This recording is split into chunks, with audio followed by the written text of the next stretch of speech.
Greetings, Twitter sphere and YouTube.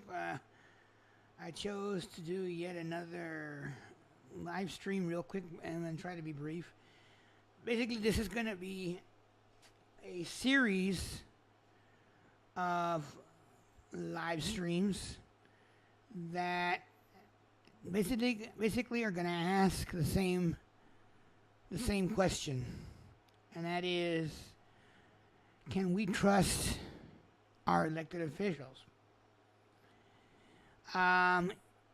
In this episode, or in this first video, I wanted to address one of our local, when I mean local, I'm talking on the state level, one of our local elected officials, and his name, he's the state attorney general of the great state of Texas, and that is Ken Paxton.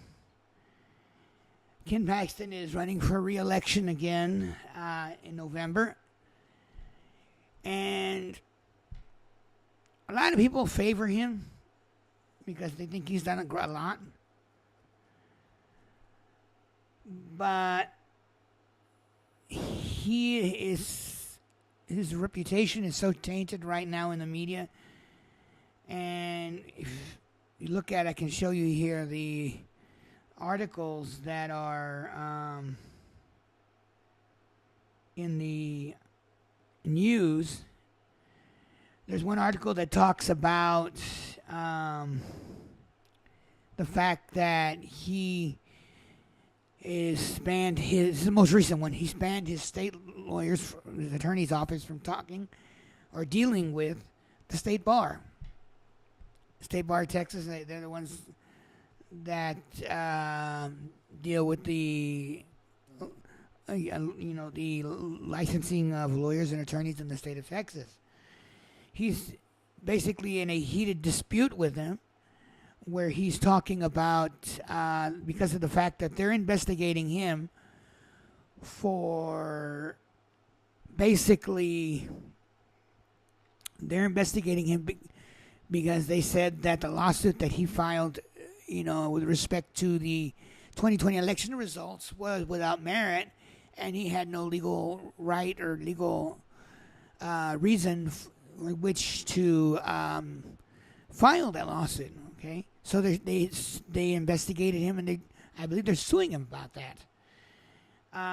The second article talks about that, and this is has to do with the same issue, and that is that the second article talks about that there's a Texas charity that has deep ties to Ken Paxton, and have backed him, or they backed each other with respect to the stolen election scenario.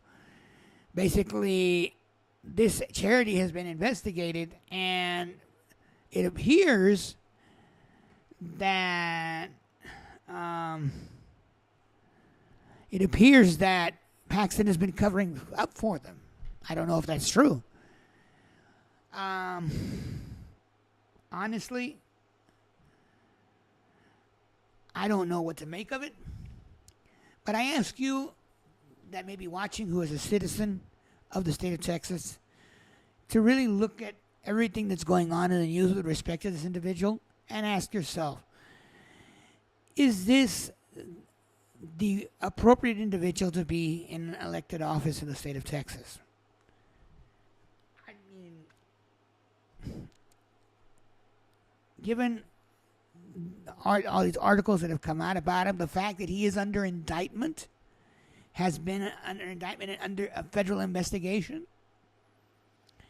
are these things we want for an elected official in a state office in our state of Texas? I don't think so. I don't know. But I think it's something that we should think about. We should give pay really close attention to. Now, I'm not promoting or saying, you should vote for the liberal or Democratic candidate. That's not the object of this live tweet. It is to make you think, do we want to contaminate the offices of our elected officials with individuals who have such a tainted history that it gives that office a bad reputation?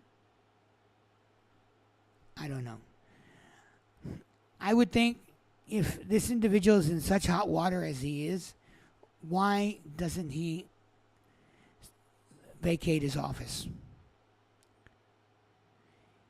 Another thing that has really tarnished his reputation is the incessant amount of lawsuits that he's filed against the United States. And without going off tangent too much, I think that's one of the reasons that, and 'cause a lot of people ask, well, why has our vice president not come to the South Texas border to see the situation? I mean, it could be said that maybe they're just so frustrated with what the state of Texas is doing lawsuit-wise that they wouldn't care less to come over here. I mean, they don't want to be bothered with the frustration. I had to deal with a state that has been pushing and picking and pushing and picking against them incessantly, lawsuit after lawsuit after lawsuit. That's a very strong possibility.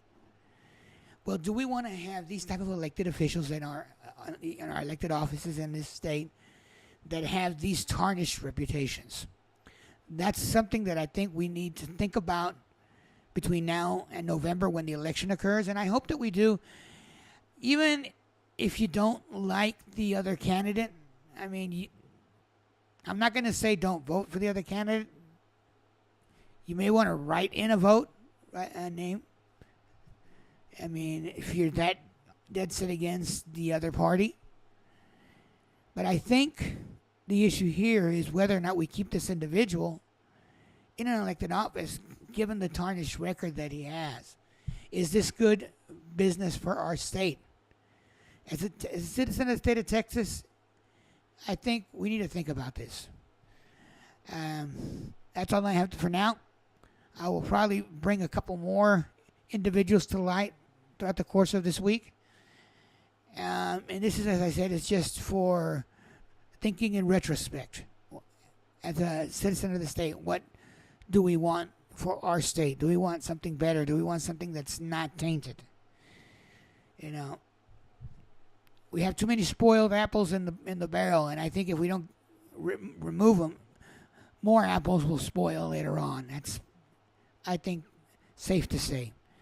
Well, thank you for your time, and I will bring you another live tweet over the course of the next few days, next day or so, whenever I can have the chance to sit down here at my desk and talk to you with another thought.